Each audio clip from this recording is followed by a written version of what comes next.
Hello, Belize. Hi, Sam. So we watched the last song last night. I did not like the last song. Okay, that's okay. I didn't know if we unintentionally went in order of best to worst Nicholas Sparks movies. You loved the last song! Well, no, I don't love the last song, but it's just interesting that you think Walk to Remember is first among the list. Okay. I'd say 2, 1, 3, 4. You think Dear John is better than the last song? Wow. Why? But I knew that you wouldn't. No, I don't, but why? I want to know why. Remember how we did the Princess Diaries and we loved the Princess Diaries and we were like, oh my god, this is so good. And then we started talking about Princess Diaries 2 and I was like, I did not vibe with Princess Diaries 2. Okay. That's kind of how I felt in terms of Dear John versus the last song. The last song was the Princess Diaries 2 of the bunch, if that makes any sense. Okay. That, like, kind of helps, but, like, not really. I mean, we can go through my notes and you can, like, chime in kind of thing, because... Boom! Let's do that. I wanted you to carry this conversation anyways, because I knew it. I had a vibe. I was like, Belize didn't text me last night. I think Belize really liked this movie. I am curious, though, as to how much of it is affected by, like, do you like Miley Cyrus as an actress? I'm so glad we opened the floor with this. I like Miley Cyrus a lot as a person. Or if you're asking about her acting capabilities within this motion picture and outside of Hannah Montana, no. So I think that would definitely heavily influence what you think of the movie, because I think Yes. writing-wise, this was a stronger movie than some of the other Nicholas Sparks ones we've seen in terms of the script, not in terms of the book or whatever. I'm so excited for this video right now. It's actually like more, it just felt a lot more developed and characters were actually proper in this one to me. But I do understand that if you don't like Miley Cyrus that much, it's going to, and I think it's very difficult to put someone who's a Disney Channel star in this kind of role. I think strategically though, I think it was done to bring in a younger audience into Nicholas Sparks movies. So I think it makes a lot of sense in that way. But I do understand. They also just like don't look as old as they're supposed to be. They look a lot, at least she Wait, does. how old are they supposed to be? They're supposed to be like 18? Yeah. And I feel like that's how she always looked in high school. So like, I do agree with what you're saying in the sense of it was to bring in a younger audience in. This was definitely like a Disney-fied Nicholas Sparks, 100%. I will agree with you in the sense of like if you don't like Miley Cyrus's acting, then you wouldn't like her in this, because it like all throughout the movie last night, I was like, oh my god, what in the Hannah Montana am I watching right now? I agree with you in the sense of like the characters are more well developed, but I didn't like the character of Ronnie. Overall, she was either like extremely angry or like flirting with Liam Hemsworth. There wasn't like a lot of middle ground in there. Even in the scenes where like they had their meet cute, like it was always like very 100%, I'm angry, I'm an angsty teenager. And I get it, that's her character, she's an angry kid. But I felt like when Landon Carter was like an angry teenager, he at least had moments of subtlety and moments of like empathy that we could kind of like key in on. Whereas in this movie, I think it falls into the same issue I had with Dear John, where it's like the moments where we're supposed to be falling in love with these two as a couple are done in montage. And so like I feel like I'm just looking at them liking each other rather than like really being there and present, other than like the turtle scene. Okay, John Green up in this bitch, like who the you can't hesitate after you say these things. It's okay. Yeah, I mean, fair. I didn't think the story was about those two. I think it was about Ronnie and her father. So I didn't really get fazed by how much or how little we saw of their relationship, which I do still think we saw a good amount. And I don't want to compare it too much for too long to other movies, but I think that that Walk to Remember is the only one where there's like full out change of a character. She's not going to change in this, and I don't think she's supposed to change, because she is in that kind of phase of her life. You are like, people do get more, I was like that, kind of angry a lot, and it's one of those things where it's like it's a shield she's put up to protect yourself. And when she did get vulnerable around her dad, sometimes she had trouble with that. So we do see it waver in those moments. And I do think we get to see it with how she is with the sea turtles with no one's around and that sort of thing. I don't think she's meant to change because it's not that sort of thing. I think it's just about her fixing her relationship with her father enough that she can return back to music. I agree in that sense. Like, I'm really glad you brought that up because you're right. It's not supposed to be a character changes in the story type of thing. She is who she's going to be. It's about her finding her place while also loving her father and forgiving him. It's a movie about forgiveness. And I will say my favorite character of the whole film was, like, in order, I think it goes like the dad and then the little brother grew on me and like everyone else under that. But I think the reason for that is because you're right. I think even in the book, 'cause I read the book in high school and I really liked the book. But then again, remember, I was like 15 years old. So I was like, oh my God, this is so deep. And like, I was an angry, angsty kid who was mad at my dad. So I felt so connected to Ronnie. The moment where the brother is like yelling at Liam Hemsworth and Miley Cyrus because like he wants to finish the project that he and his father have been working on all summer, I felt like that was the best piece of acting throughout the whole movie. I wish there was more of the father. I really wish that he was like more throughout this whole film, because when they bring in the whole concept of like him passing away, I was like, oh, fuck. But then again, at the same time, that's kind of the point. We're in the POV of Ronnie. We're in the POV of someone who like didn't realize that this is her last moment with her dad. And now she has to make up for it in like a blink of an eye, you know? So I did understand that. It just kind of was an audience member. I was like, oh, fuck, I kind of wish I was hanging out with the little boy throughout this movie. No, I feel like his story is sad. Yeah, but his story is incomplete to me. I feel like they both are. Yeah, but he's just so young. He hasn't seen really what's much happened, and he loves his dad. There's not really a conflict for him until the dad gets sick, kind of thing. His only conflict is seeing his sister and dad's relationship, sort of thing. But I disagree. Okay. I disagree with the little boy. I disagree. I think the reason why you think there's no conflict for him is because he's so positive and he's just such like an upbeat kind of kid. Who's his friend? Dad. Exactly. The only person we see this kid with ever is his dad. His older sister wants nothing to do with him. She's constantly pushing him away, if not paying him to get away from her. The mom dropped him off in the middle of this town he knows no one in, and he's just being like really positive about it throughout the whole movie. But then when his dad's dying, that's his only friend. He now has to go back to the city and like leave his father, knowing that the last time he said goodbye to his father is the last time he says goodbye to his father.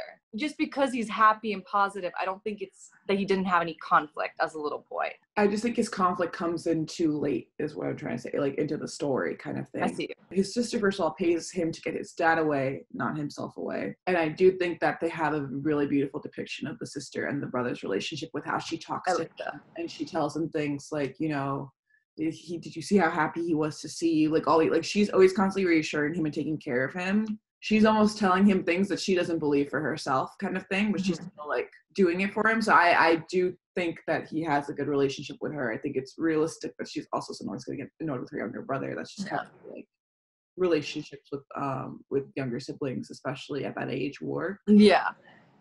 And we don't know too much about the mom, but I don't think the mom's like the mom's been there for them the whole time. They literally show up and he's like, you live on the beach? Like, we don't exactly know timeline-wise how long the dad hasn't seen them, but it's been a while that like... Yeah, for sure, a while. Like, my thing is, you when we opened up this video, I was laughing because you were like, I think the script is better written for this. Throughout the whole film, we're just constantly being told plotline. Like, the mom literally walks in and tells the dad, like, we broke them. Like, that's the first thing out of her mouth is, like, we broke them. Instead of, like, showing it to us, instead of, like, you know, being a little bit more subtle about it, it's like, okay, we got a divorce. We hurt them. It hurts me. Blaze shows up. We don't even see her meet Blaze. Blaze is just there. And, like, Blaze just becomes, like, a friend, instant, done. The only character we actually, like, meet, the dad, obviously, when he shows up.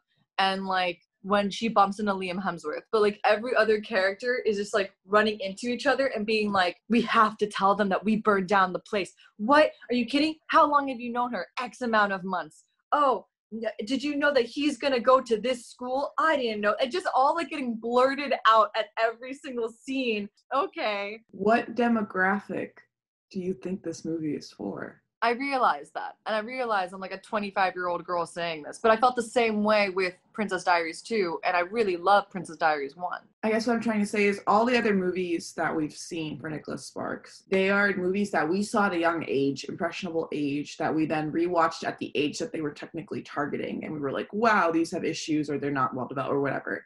And this one I feel like is the opposite, where it's like we're not at the impressionable age when we see it. So we don't have that kind of like compared, like I didn't see it at a young age ever, and it's not meant for us. I don't even think this is meant for high schoolers. I think it's meant for younger kids. So I view this as like a kid's Nicholas Sparks movie. Yeah, so I feel like it has to be more on the nose with scripts and that sort of thing. I feel like it has to say some of those, and I think it is very plot heavy, which is why they kind of like don't do a good job and like kind of just like squeeze it in there. But to me, what was more important is like, okay, what kind of lessons is this teaching younger children? Because when I look back at the Notebook, I don't like the lessons that it taught me. So, I mean, my first note is just about the opening, because it starts off with the fire, which is a rather intense opening. What did you think about that? Did you? I really liked that. It's dropping us right into the world and the conflict. What I didn't like about that is that it doesn't really get mentioned for like 2/3 of the movie. But then again, I thought to myself, like, maybe they're trying to innuendo that like maybe that's like the bad thing she did, and that's why she has like a record.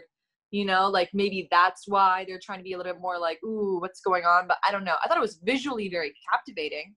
But what about you? Yeah, that makes sense actually the way you say it, because maybe if they do it that way where it's like, oh, Ronnie burned something, like burned the church, and then we find out the dad did it and we're like flipping who the bad guy in that situation is. I guess if that's the intention, that makes sense. I don't think that worked. Yeah, that's not what I was thinking. I wasn't like, who did that? I was like, what? I don't remember. I was like, did someone die? I don't understand, kind of thing. But I think it was, yeah, like you said, I think if they had followed it up sooner, it would have worked better. But otherwise, I was like, that okay, like kind of weird. Wait. So when you saw it, like, what connection did you make of it, or were you just like perturbed by it? You were like, what is this? I was starting off, and then for the next few scenes, I was waiting for it to come back, and then when it didn't, I kind of just forgot about it. So. Yeah, like you forget it even exists, and then you're like, oh, whoa, this is like a huge conflict later. They literally have. I was watching it, and I literally wrote in my notes. I was like, walk on beach screams, I'm not like other girls, because she's just walking and dressed the way she is, and then different girls in like bikinis, and it's like, of course they're gonna look at you. You're not dressed properly for this environment. Oh my god, look at me, I'm so misunderstood. I'm gonna wear combat boots on the beach, even though I was a Floridian who did wear combat boots and skinny jeans on the beach. You wanted a gender bent so badly, and I was very excited to finally get that, in the sense of like, she's the misunderstood bad girl, and he's like the charitable goody two shoes, works at the aquarium. I was like, the pharmacy. That's not what I'm trying to say. Okay, continue. Yeah, so she's on the beach. Obviously, like I'm not like most girls type beat. Okay. Yeah, and then I will say that I think I would have loved it to fit that more fully. I think it would need to be that she changes and he is like the one who changes her, and then it would have felt more like a Walk to Remember kind of gender bent. But because she was like, she's always been good, she's just been like acting out a few times and then misunderstood a few times about acting out, but she just kind of like hides it behind like the teen angst, as you said. And he's cool, you know what I mean? But he's not like they don't romanticize him to be that like kind of perfect, whatever the flip of manic pixie dream girl would be. So I was like, it's trying, but it's not the full conversion that I want to see. I want to see the full conversion of a guy, like actually, I don't know. Just to be able to like fully compare it. But yeah, so I did have written down like the rebel girl versus the rebel guy, and how they depict it was very interesting to me to like see a difference between how she is depicted. But yeah, like she doesn't have. It's also interesting that with her, we don't see whatever big act she did, the big act out that she did before she came here. Whereas with like Landon Carter, like that's the opening kind of thing. It's like you get to first see like this is the big mistake that he kind of has to work over. With her, it's just you don't get to see. Which I'm trying to remember in the book they ever say it, because like I really wanted to know like what she did wrong, but at the same time, I'm gonna vibe with you in a sense where it's like I think the whole point is her and her father's relationship. So like no matter what she did wrong, it's like, okay, she was a teenager in New York who acted out and like got in trouble of some sort. Look at the friend she hangs out with in Georgia. Look at the fact that she had like a shoplifting charge. But like overall, she's really empathetic and like a really kind person.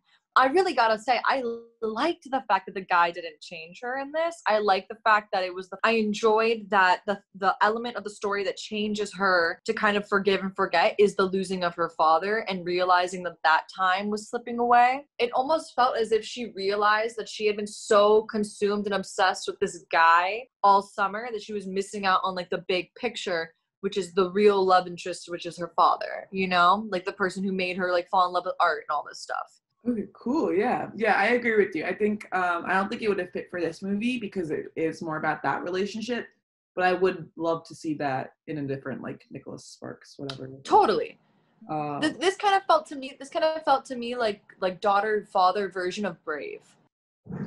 so another thing I had written down was that like the whole he loves her in spite of her look and what she's like it, I got the vibe a lot at first that like he was interested in her like that. I forget what's Liam's character's name. Do you know? Will.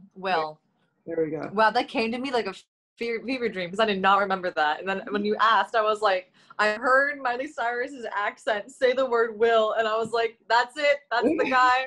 Yeah, so like I got the sense at first that Will liked her in spite of her look, in spite of how alternative or whatever that she came off kind of thing. To me, it just seemed like it almost seemed I like that she doesn't change her clothes or anything, like none of that happens, like there's no transformation of her, but it almost felt like this is not like the typical kind of, not just like the you're not like other girls, but like you like look wise as well, because usually it's more of a personality, not like other types of girls that we see in movies, I feel like. But I think I like that she doesn't transform, but it did really sometimes feel like you like her in spite of how she looks as opposed to and how she dresses. But maybe that's just the sense that I felt. Why do you keep saying in spite of? Is it because of, you mean? I think it's because of. There's this one beat where in the movie Juno that I think is so interesting. And it's the reason why the manic pixie dream girl is a popular trope. Even though like the alternative people are like on the minority scale of society. Juno has a line where it's like, cool guys like alt girls. They just don't enjoy saying it out loud. They're supposed to like the cheerleader, but they're obsessed with the emo girl. They're being told by society, you're a football player, you should like a cheerleader. Will is constantly throughout the whole film saying he's different. He works with the charities. He like, you know, he's in this like cookie cutter world of being rich. And here comes this girl who reads Tolstoy and is weird like he is and is different and like plays classical music. So they vibe in the sense that like she has all the interests of what he's been raised to like, you know? She likes the classics. She's very artistic, but she's alternative and different in a sense of flavor he's never experienced before. And I think once you've like dated 17 blondes named Jessica, you kind of want the weird Miley Cyrus with six-pack abs, you know what I mean? And the voice of an angel, like from the big city. And he's going to where is he going to school? Columbia, you know? I think he's interested in that kind of world. He's just never had an outlet for it ever. So the way you say it, then, is she not still the manic pixie dream girl? Because she is still the more romanticized one than he is in terms of her abilities and personality and the way that she comes off. I think this movie just takes the manic pixie dream girl and goes like, you don't know me. You know what I'm trying to say? Whereas the manic pixie dream girl, we never really get to see what's under the surface, and she's always just coming in to help out the guy figure out his life.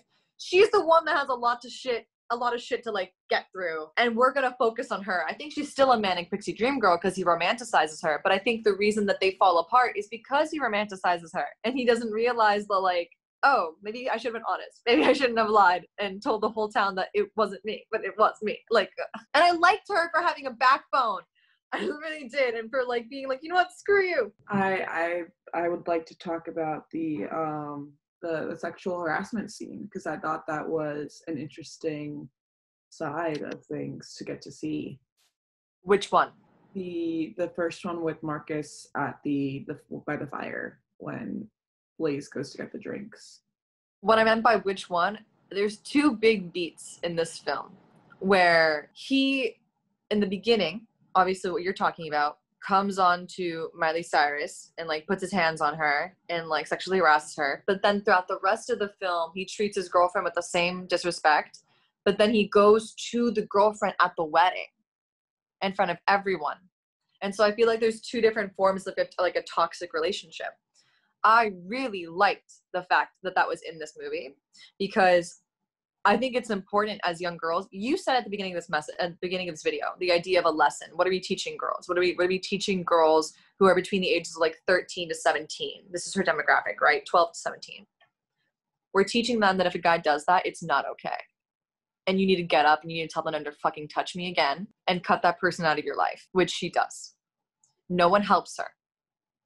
Blaze looks and gets jealous and thinks that it was Miley who did it, which honestly, watching the movie, you're like, this is so ridiculous and toxic of you to think. But like, how many times in your life do we blame? It's the concept of like, don't blame the girl, blame the guy too. And you just don't want to focus on that. And so you're going to blame it on her. But the real issue was Marcus. So I thought that was really nice to put in there. But then again, like, I think you and I have had this conversation prior with Practical Magic, where it's like my interpretation of like what is technically child friendly is like anything that can have a conversation with it. So what did you think? Yeah, I agree. I thought it was really cool that they had something like this in there, and that like, yeah, I like the way that's done. I thought the character and the concept of Marcus was really cool to just see like the kind of other kinds of, I guess, options, whatever, that are out there in terms of guys that she could have wanted, like could have been with if she wanted to, essentially. But and it's also, I do like that it's like a subtle kind of harassment. Like it's not something where it's like, you know, he's like physically violent towards her. He's physically touching her and that sort of thing, but he's not like actually exerting violence. And the reason why I say that is because usually I've also seen like the extreme ones where it's like, which obviously both of those forms do happen, where someone's actually getting forced or pushed or that sort of like whatever. I liked seeing a more subtle version, because I feel like oftentimes we don't address that those subtle forms of those acts are still sexual harassment. Like sometimes we don't categorize those to be sexual harassment because we only see or only talk about the extreme forms of actually violently pushing someone up or whatever, like forcing yourselves on them. We don't talk about he sat really close and started touching her and like, you know what I mean? Like coming on to her, and that still categorizes as sexual harassment.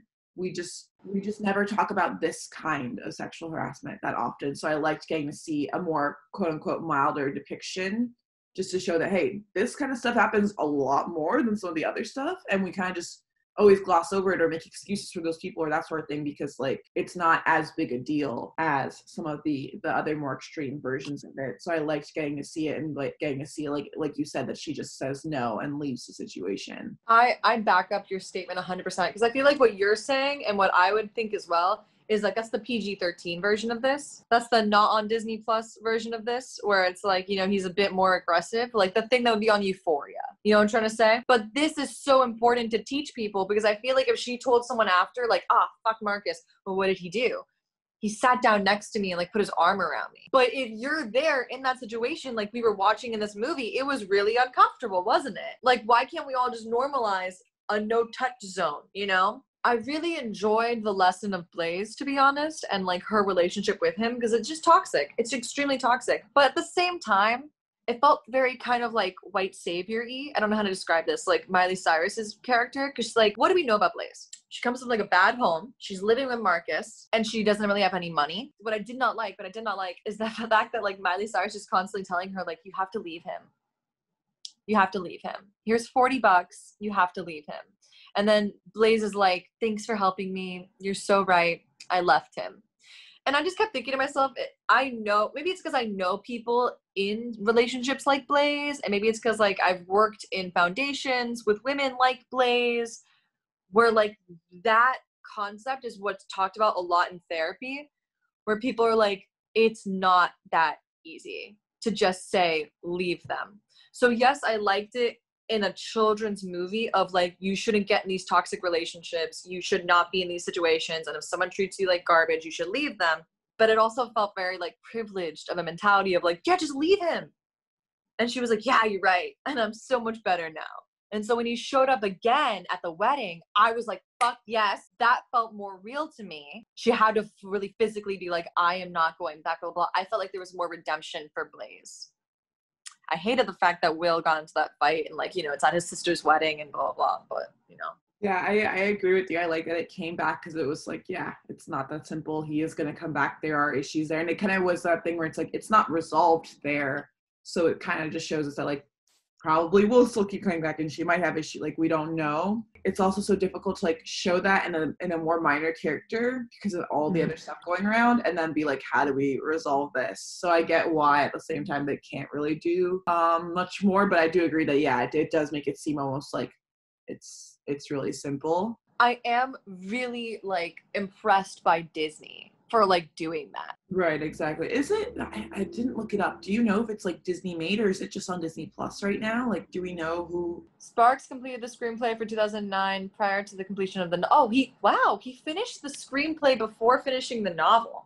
That's so cool. And it was made by Touchstone Pictures, Okay, but it was distributed through Walt Disney Studios.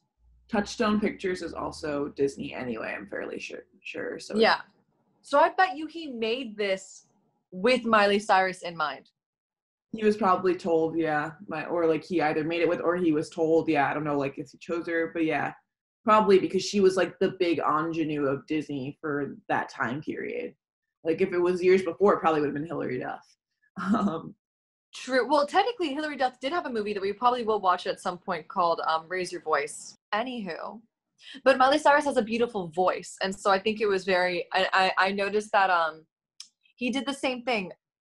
Nicholas Sparks did the same thing for Mandy Moore.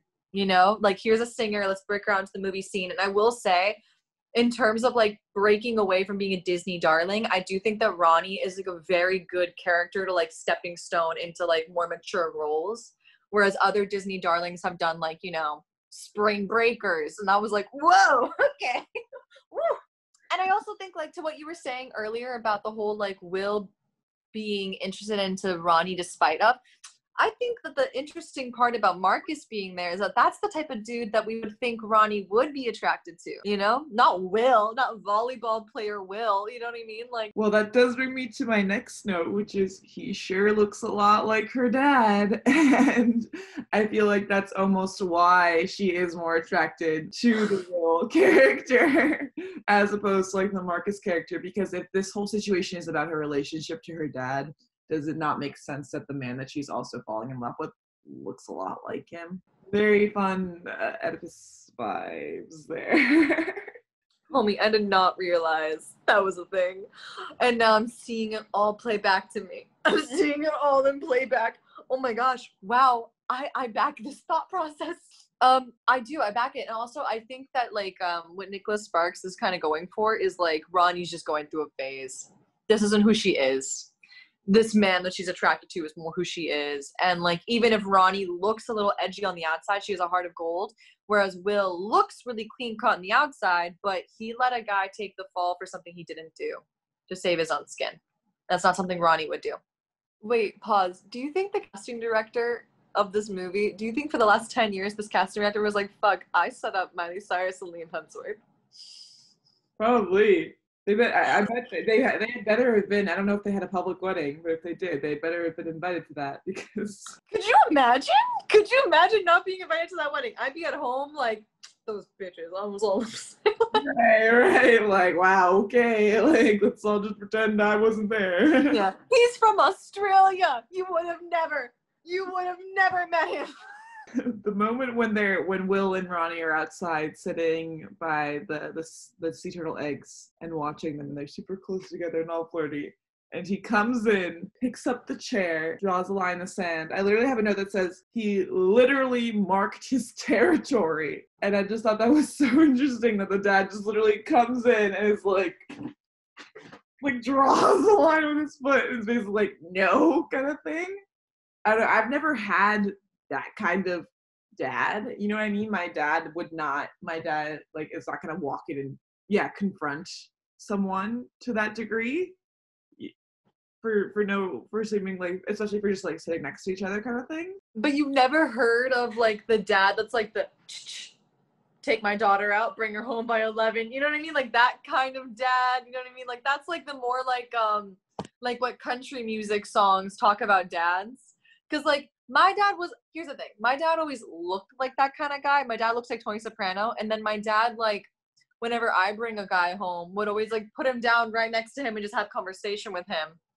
So like, no, but also I thought it was cute. I loved it because like they don't have a relationship. So I felt like it was their way of showing that like regardless of how much like Ronnie thinks he doesn't care, he cares. And he always will care no matter how much she pushes him away. I liked it. I thought it was cute. Because it's a teen movie. It's teenagers. You know what I mean? Like, I don't know. I liked it. I think I liked it too. I just thought it was interesting then that later on it's like then he kind of seems on Will's side later on for a lot of things, and that was interesting to me that like when Ronnie and Will have the fight kind of thing, and she like or not the fight, but she runs home because the girls intimidate her, and Will's like showing up at the door and he's like, "Can you tell me what's going on, sir?" He's like, "Why don't you come inside? I don't understand females," and like just lets this person, and I'm like, that seemed like kind of like didn't fit to me because I was like, you literally just marked your territory without knowing the situation, inviting this guy in. Like, that's probably not the best move as a parent. Like, you should probably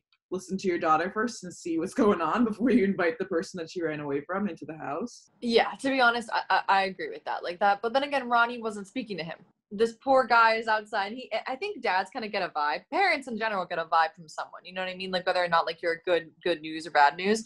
And so I think he saw the sincerity in his face and was like, I really don't know what's going on. I was like, okay, you know what? Do your shit. We're all in the house together. I trust my daughter enough to like not jump your bones within my own house. You know what I mean? And I don't think that you're the type of kid who like did something 100% cruel to my child. But I do want to bring your attention back to A Walk to Remember just real quick. Because I remember at the beginning of this conversation when you were like, what age group is this for? That stuck with me. And I was like, this is the same age group as A Walk to Remember. So remember the dad for Jamie Sullivan when he's like Mr. Carter and he like and Landon is on the porch and he like always won't let Landon in and he's like, get the hell away from my daughter. I feel like it's similar kind of like protectiveness, you know, about the teenage daughter kind of a thing, you know what I mean, where it's like, I know what boys want. There was like this really weird beat that I actually thought was so funny. It's the one time in the movie I laughed where the dad is in the car and he's like, don't get any like don't do any like funny business or something at this wedding. And he's like, it's my sister's wedding, sir. I don't really think you can do anything mischievous. And he was like, oh, you can't. And he was like, then I don't think this is the right message you're trying to send me.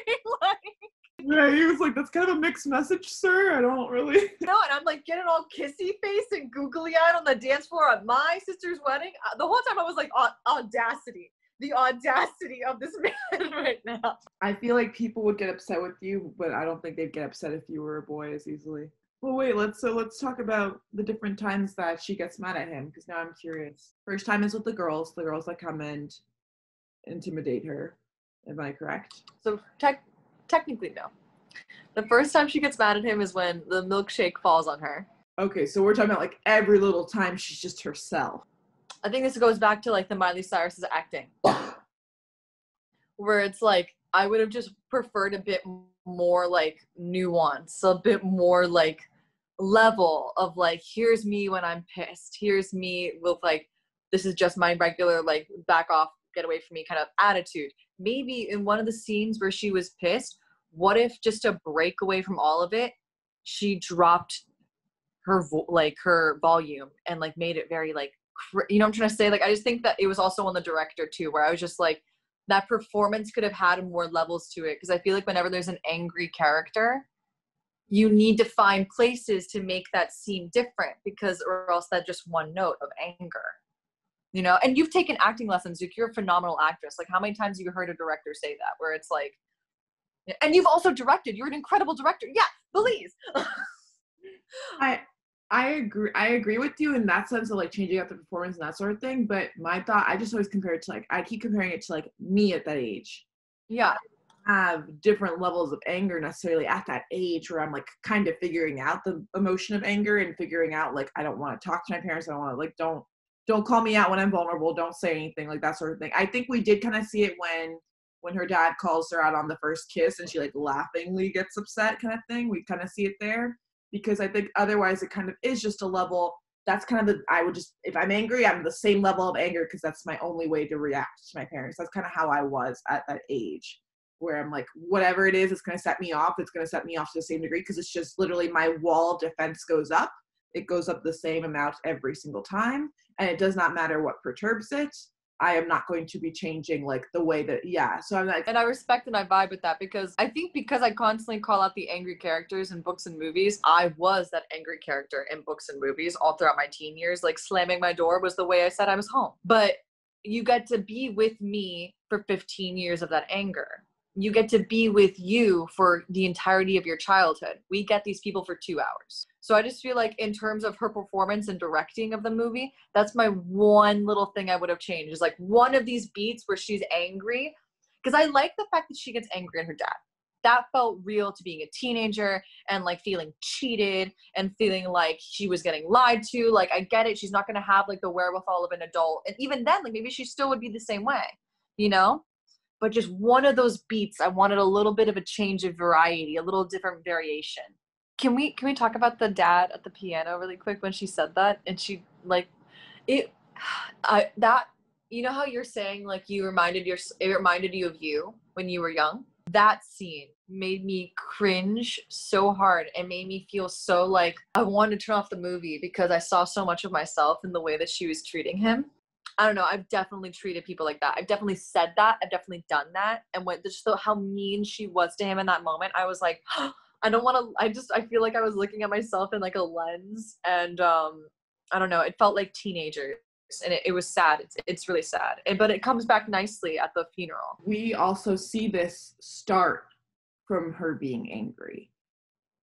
We have to, I know, and that's hard. It's kind of depicted in a way where it seems like she's being, but I'm like, if there's this story told in a way where we actually see him leave in a way where it hurts her, and like the fights that lead up to divorce, like whatever it is that happens to the separation that is causing this much anger from her for her mom, but especially for her dad, that they haven't seen each other for who knows how long a time, and they don't know that he owns this house, where he lives, anything, haven't seen him for years. Like, I think if we saw that side to it more, it's depicted in a way where we're supposed to feel, like you said, we're supposed to feel like she's in the wrong and she's being ridiculous.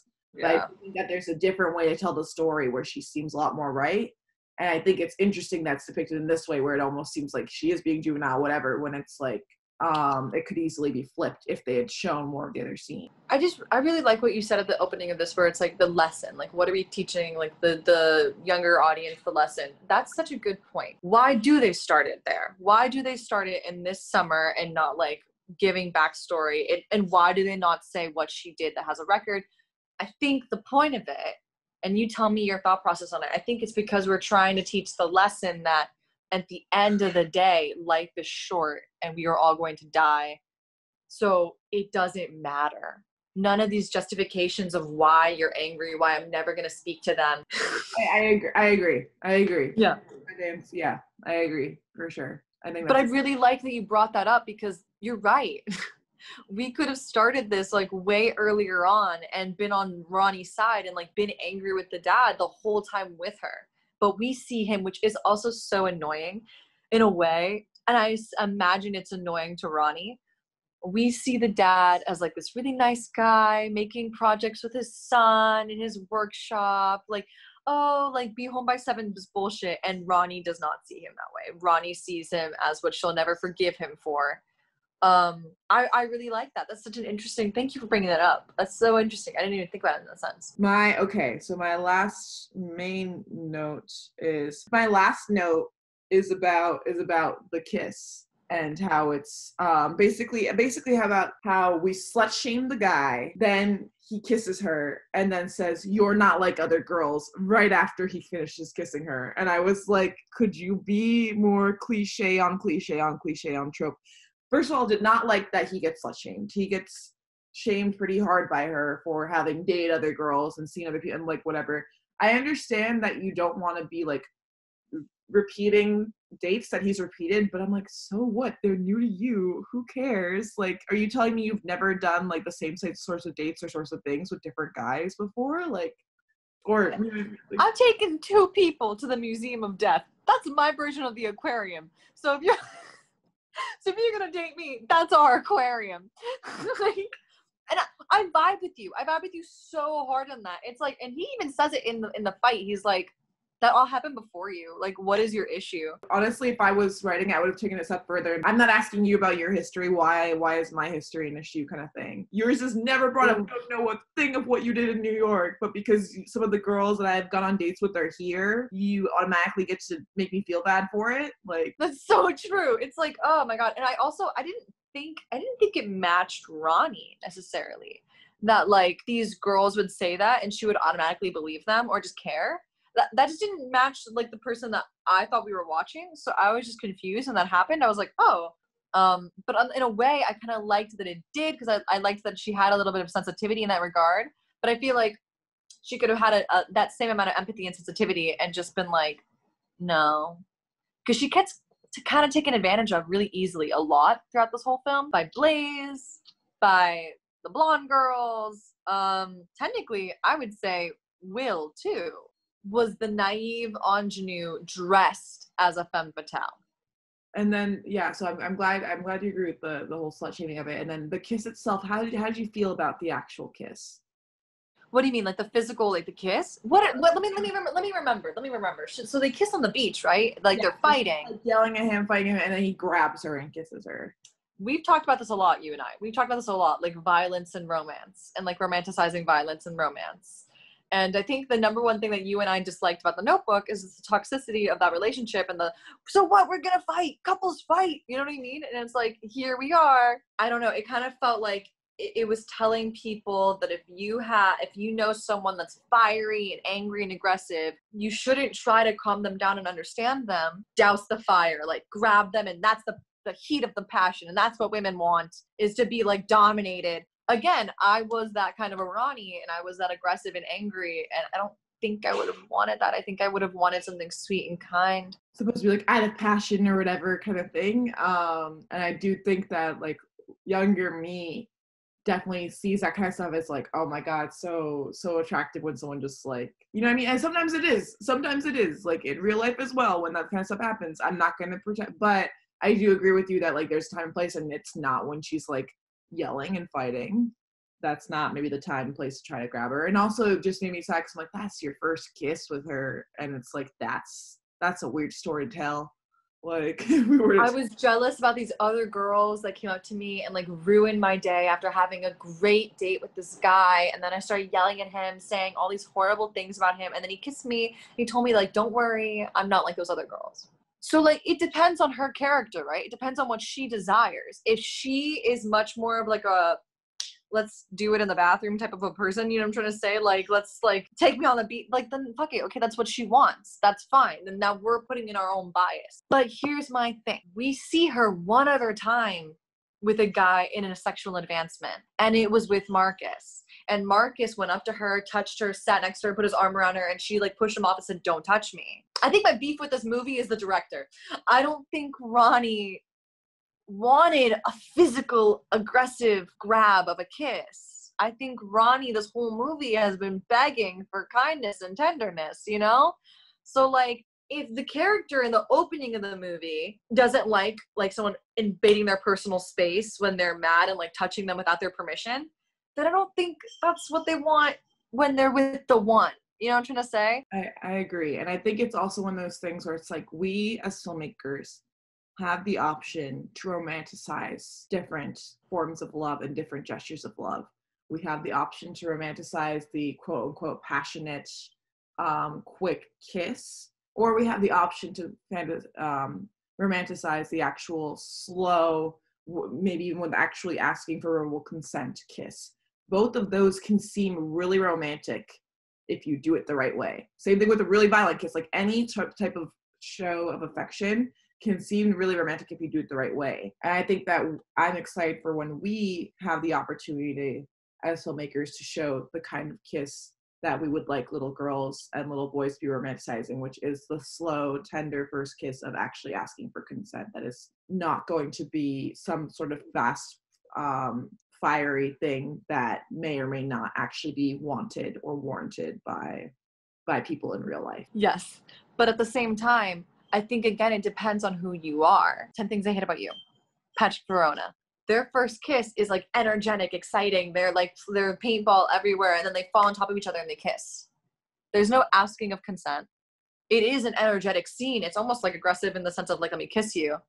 But the whole element of this scene is ramped up to this moment that it's still tender. So it's honest to that character. It's honest to that moment, you know? I agree with you a lot with that. That's also, and that's why I want to just like, I want to see both. I want to see both done in that way.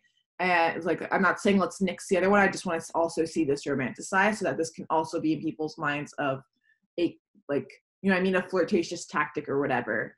And also, I did really like in 10 Things I Hate About You that the first one fails and he pulls away and he doesn't want it. And that we actually see him say no. So it is actually like, you know what I mean? Like, it's fun to see that struggle as well with them. Come back in January for 10 Things I Hate About You. It's the best one! Do you think that if Will didn't know who was actually responsible for the fire, that he would have still dated Ronnie and not judged the father like the rest of the town does? That's a very good question.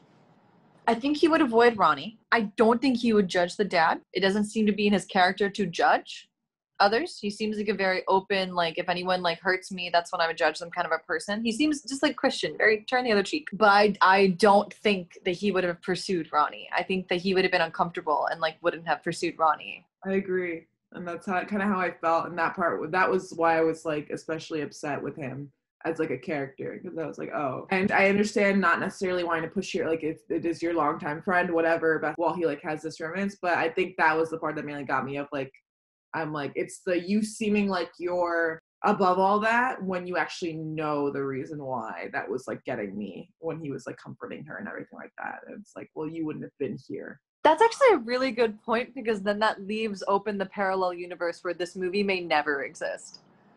You know?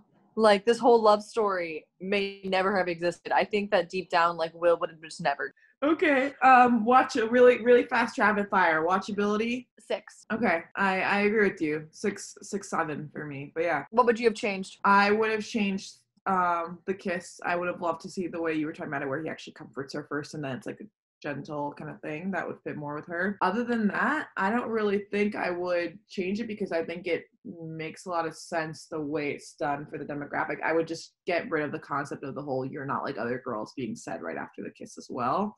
I don't need it said to me. We already see it depicted and I get it. And like, yeah, that's a thing. That is a thing that exists in life that people, I would have loved to see her say, "You're not like other boys" instead. That would have been funny to me. As like a response. If he said, "You're not like other girls," I would have loved to see her say that as a response. And can we just really quick with that? Can we just really quick with this whole, like, you know, like other girls? You know how mean that is? Like, all these, like, preppy, blonde, beautiful, beach-going, like, all these girls who are, like, depicted as, like, the villain in movies, who, like, you know, bullied me in middle school, whatever. I am like every girl. I am like every other girl. I am so not different. I am the fucking average. Why? Because I'm so sick and tired of people meeting me and being like, "Oh my God, you're so much smarter than the other girls I've met." Because I'm just like, I don't think you've actually ever met a girl then. I don't think you've actually ever like met a female and had an open conversation with them or gotten to know them or just tried to treat them like a human being.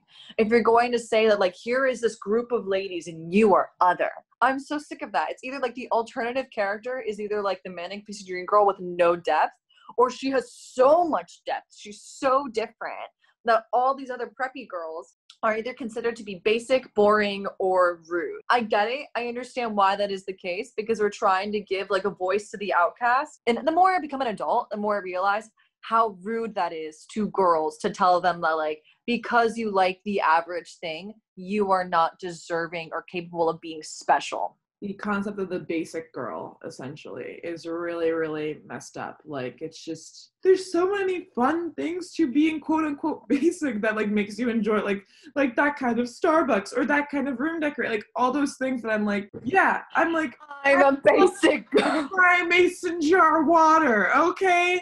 And my Yankee candle. I decorate for the holidays from Marshalls, okay? I am that person. I read romance. Mine is over there, but yeah, like most girls are smart. And have you heard that song? No. The song, but listen to it. It's not like, I'm not gonna say add it to your top 10 anytime soon, but it is that concept of most girls are smart and strong and beautiful. Most girls are this. And it starts off, the music video starts off with her being told she's not like other girls, and she leaves the guy and then sings the song. And I'm like, yay, like that's so fun. Love it, because I also love You know, the masturbation. It's great.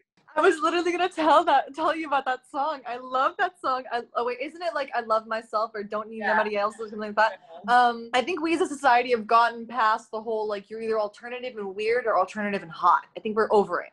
What would you have changed? I was gonna say, I just would have found more nuance in the performance. Okay. I think there's a bit more depth in like just being an angsty teenager that I would have pulled out, and that's it.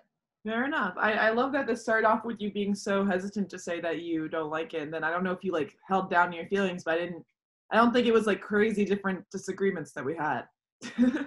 Yeah, it was very much so like I just knew that you were gonna like it. Okay, cool. So we're all done with November for Nicholas Sparks.